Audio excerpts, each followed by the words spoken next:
Bordée par la Grande Bleue, cette terre d'azur tisse l'histoire de l'humanité avec le fil d'or des légendes. Sur le vieux grimoire, comme une poudre de fée par le Mistral déposé, soufflons la poussière ocre et le pollen lavande pour nous plonger dans les contes et légendes de la Méditerranée.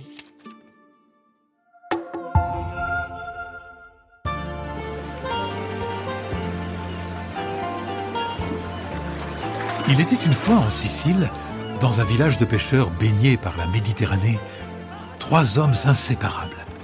Hiver comme été, 6 jours sur 7, ils partageaient leur quotidien entre amitié et travail, sur un modeste bateau de pêche. Dès l'aube, lorsque les premières lueurs du jour caressaient les collines avoisinantes, ils se retrouvaient immanquablement sur le port pour vérifier et réparer les vieux filets de pêche usés avant de prendre la mer. Les 3 amis vivaient au rythme capricieux des vagues et surtout de la migration des thons, qui, dès la fin de l'été, avaient la fâcheuse habitude de prendre le large, direction le détroit de Gibraltar, pour rejoindre l'Atlantique. Pour Antonio, Lorenzo et Marco, c'était la morte saison. Et le soir, ils rentraient régulièrement bredouilles, sans un sou en poche, à peine quelques mollusques ramassés à la hâte pour un semblant de dîner. Chaque matin, pourtant, ils repartaient optimistes et déterminés à affronter la mer. Pour les 3 amis, il n'était pas question de perdre espoir. Ils se disaient qu'un jour, la chance leur sourirait bien et qu'en relevant les filets, ils finiraient par remonter un banc de poissons. Après tout, les pêches miraculeuses, ça existe. Plus tard, à l'heure où le soleil était au plus haut, c'était toujours le même rituel. Ils s'offraient une courte pause, un moment de détente et de plaisanterie autour d'un repas. Malheureusement, celui-ci devenait de plus en plus maigre.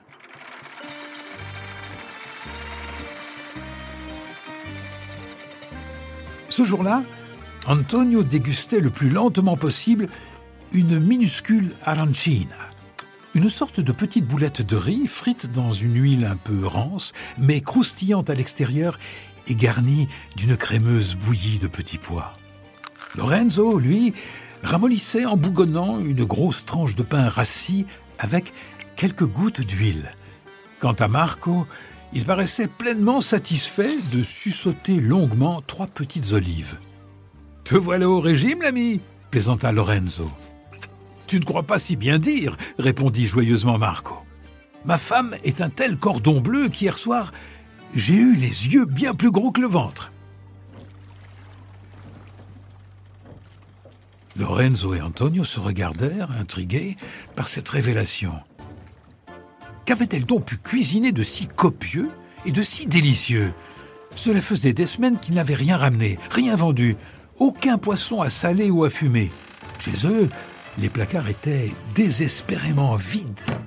Antonio se risqua alors timidement à demander le menu de la veille à Marco. « Un pollo tonato alla siciliana », répondit Marco. « Entendez-vous ça ? Un suprême de volaille à la sauce au thon accompagné de linguine al dente. Rien que ça.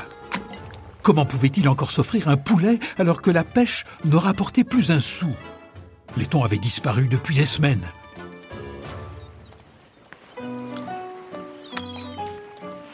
Le lendemain, à la même heure, alors qu'Antonio et Lorenzo marchaient toujours plus lentement pour prolonger l'illusion d'un repas copieux, Marco se contenta de boire à grand bruit un demi-litre d'eau douce. « Eh bien, l'ami, tu as trop soif pour manger aujourd'hui ?» demanda Lorenzo. « Tu ne crois pas si bien dire ?» répondit Marco le plus sérieusement du monde. « Le risotto crémeux à la pistache de ma femme hier soir devait être un peu trop salé, à moins que ce ne soit la dorade royale. » Cette fois-ci, la jalousie d'Antonio et Lorenzo commençait très légèrement à concurrencer l'amitié qu'ils avaient pour Marco.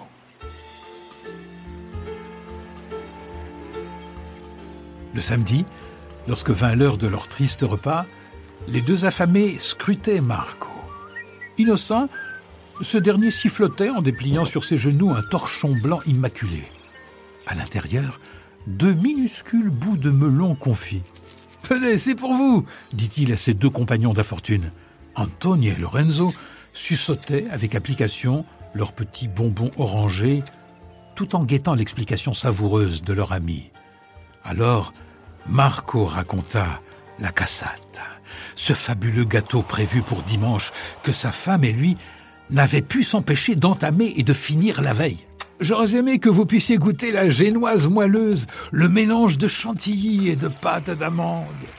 Mais ma femme m'aurait étripé si j'avais tenté pour vous de faire prendre la mer à ce délicat dessert. Alors, j'ai tout juste pu sauver ces 2 petits bouts de fruits confits. » D'un rire franc, Marco avait conclu « Il va falloir que je l'aide à confectionner un nouveau gâteau pour demain. » Le goût acidulé des confiseries ne suffit pas cette fois à faire passer l'amertume de la jalousie. 2 desserts, il avait les moyens de s'offrir 2 desserts pour un seul dimanche. Leur imagination galopait. Marco avait-il découvert la caverne d'Ali Baba? Avait-il invoqué le génie de la lampe magique? Sésame, ouvre-toi pour nous aussi, s'il te plaît. Gentil génie, accorde-nous un souhait à exaucer.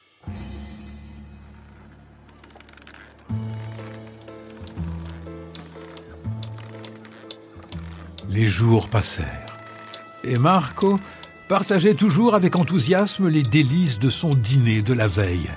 Lasagne d'aubergines frites et tomates séchées, saupoudrées de parmesan et basilic, rôti de bœuf farci, cannoli croustillants fourrés de crème au chocolat.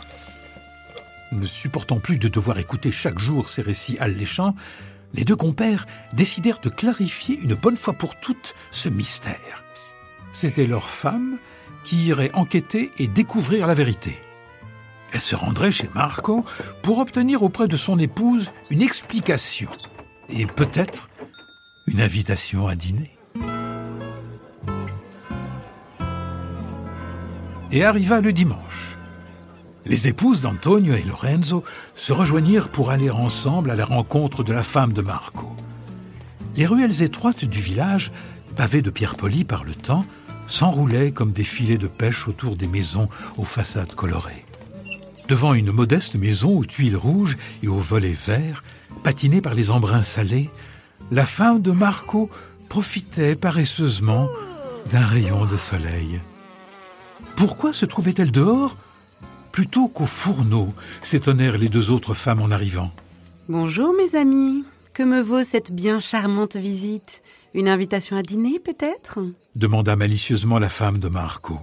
Voyant qu'il n'y avait sur le feu aucune promesse gourmande et que la table n'était même pas mise, la femme d'Antonio comprit vite que dans le foyer de Marco, il n'y avait plus les moyens de manger à sa faim. « Nous venons te dire que tant que nous aurons quelque chose sur notre table, il y aura toujours de quoi partager avec Marco et toi, » dit la femme d'Antonio. Chaque jour sur la mer, Marco raconte à nos hommes les festins que tu lui prépares. Ils nous ont envoyés pour découvrir ton secret. Avoua la femme de Lorenzo. La femme de Marco les regarda. Ses yeux verts se plissèrent et un large sourire apparut sur son visage. Alors, les 3 femmes partagèrent gaillardement leur misère sans se plaindre. Des temps meilleurs viendraient, peuplés de thons à servir frais, en salaison ou en sauce. En attendant, elles promettaient de s'entraider et de s'inviter à dîner jusqu'à ce que les tables débordent de victuailles. À la tombée du jour, les femmes d'Antonio et Lorenzo chuchotèrent les malheurs de Marco au creux de l'oreille de leur mari.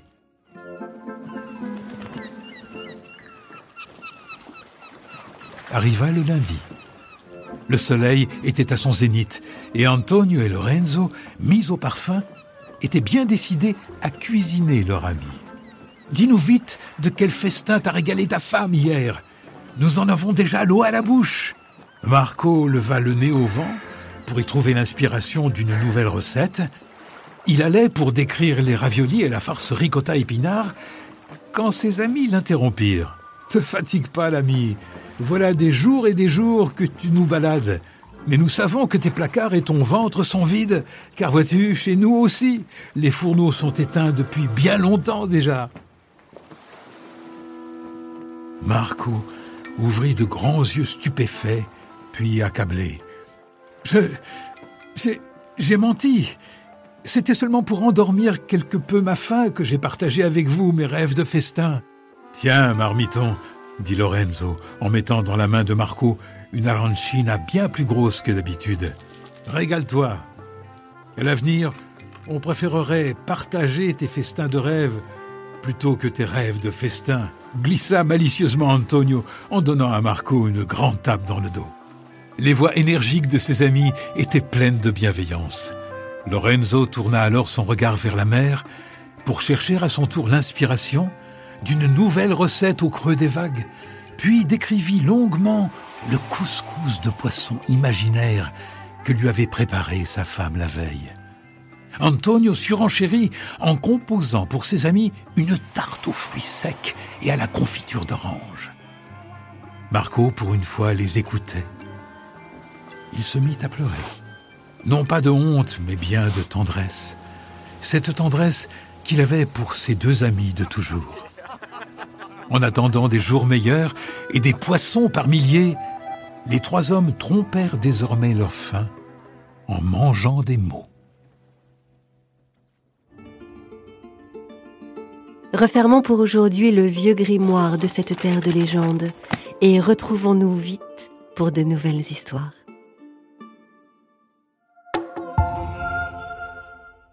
Ne manquez aucun épisode de Podcast Story. Abonnez-vous et mettez 5 étoiles sur Podcast Addict, Amazon Music ou Spotify.